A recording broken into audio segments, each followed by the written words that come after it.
Chapter 46. The entrance is hard to find, Will said. That's why they don't need guards outside. He sketched with a pointed stick in the dirt beside the fireplace. Halt, Horace, and Malcolm were gathered around him, watching carefully as he explained the layout of Tennyson's new headquarters. That first entry tunnel leads to this, a cavern about the size of a small room. High-ceilinged, well-lit and ventilated, but completely bare. So, even if someone finds that entrance, they can still get this far and think this is all there is to it, Malcolm put in. Will nodded. That's why there are no guards. The entrance to the second tunnel is well hidden, and it's barely more than waist-high. More fun for me, Horace said heavily. Will flashed him a smile. It's not so bad. It stays low for a few meters, then it widens out and the ceiling gets higher. Plenty of room in this tunnel, once you're past the first few meters. It's those first few meters that are the problem, Horace said. He looked at Malcolm hopefully. Don't you have a potion that will cure my hatred of confined spaces? Malcolm shook his head. Sadly, no. But it's a very understandable affliction. I think the cure to it is to face the fear and overcome it. Horace nodded gloomily. How did I know you were going to say that? What's the good of a healer if he can't give you a potion for the really important things? Halt gestured to the map drawn in the dirt, signalling for Will to get back to his briefing. Will nodded and continued. The tunnel veers to the right here.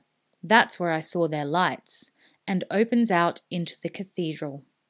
The cathedral? Halt said sardonically.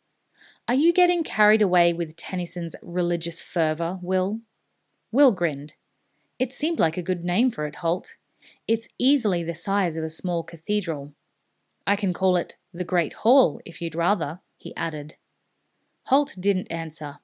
Will hadn't expected him to. And how many people in all? Halt asked.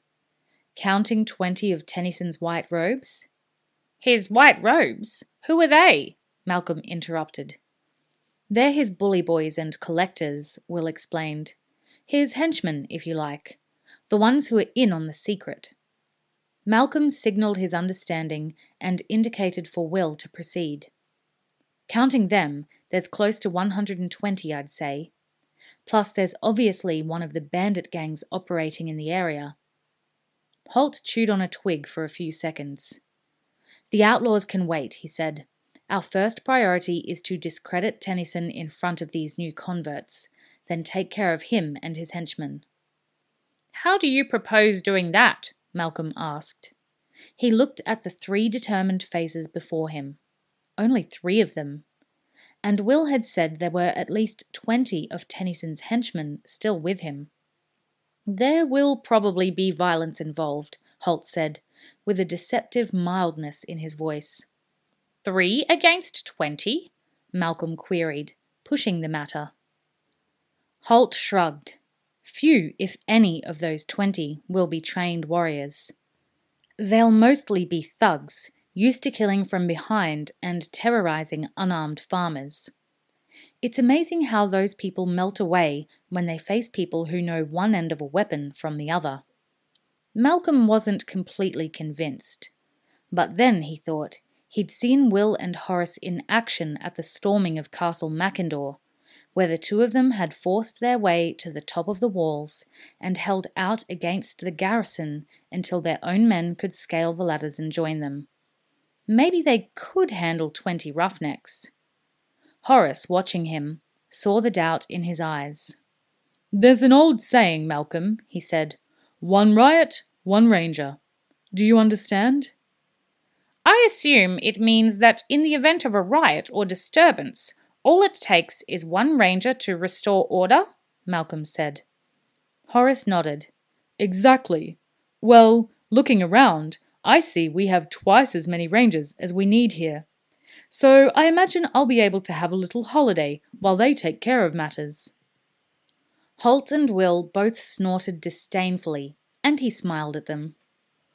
I'll be happy to sit back and watch you both do all the work, he added. In other words, it'll be business as usual? Will asked. Horace looked a little hurt. He'd left himself open for that, he realized. Then he became more serious. Halt, I've been thinking. He paused, looking expectantly at the two rangers. Aren't you going to say, always a dangerous thing? He asked.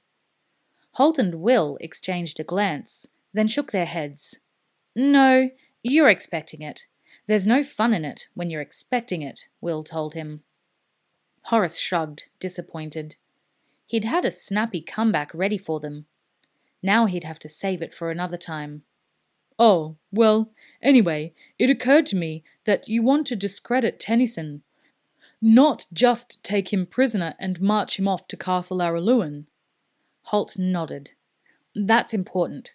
We have to destroy his myth. What do you have in mind?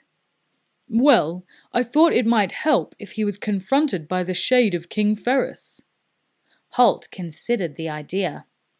Tennyson had never realized that on the first occasion when Ferris had challenged and defied him, he was actually facing Halt, disguised as his twin brother. And on other occasions when he had seen the ranger, his features had been obscured by the deep cowl he wore. Not a bad idea, Horace, he said. Tennyson deals in hocus-pocus and trickery. If we serve up some of the same, it might throw him off balance, and he might just be surprised into some sort of damning admission. He fingered his beard, which had grown back in the weeks that had passed since Horace had shaved it to resemble his twins. Pity, he said. I was just getting used to having my beard back in its usual condition. Scruffy, Will said, before he could stop himself. Halt turned a withering gaze on him. I prefer to think luxuriant, he said, with considerable dignity. Will hurried to agree. Of course, that's the word I was looking for. I don't know why I ever said scruffy. And he managed to say it with such a straight face that Halt couldn't help knowing that, inside, Will was holding his sides with laughter.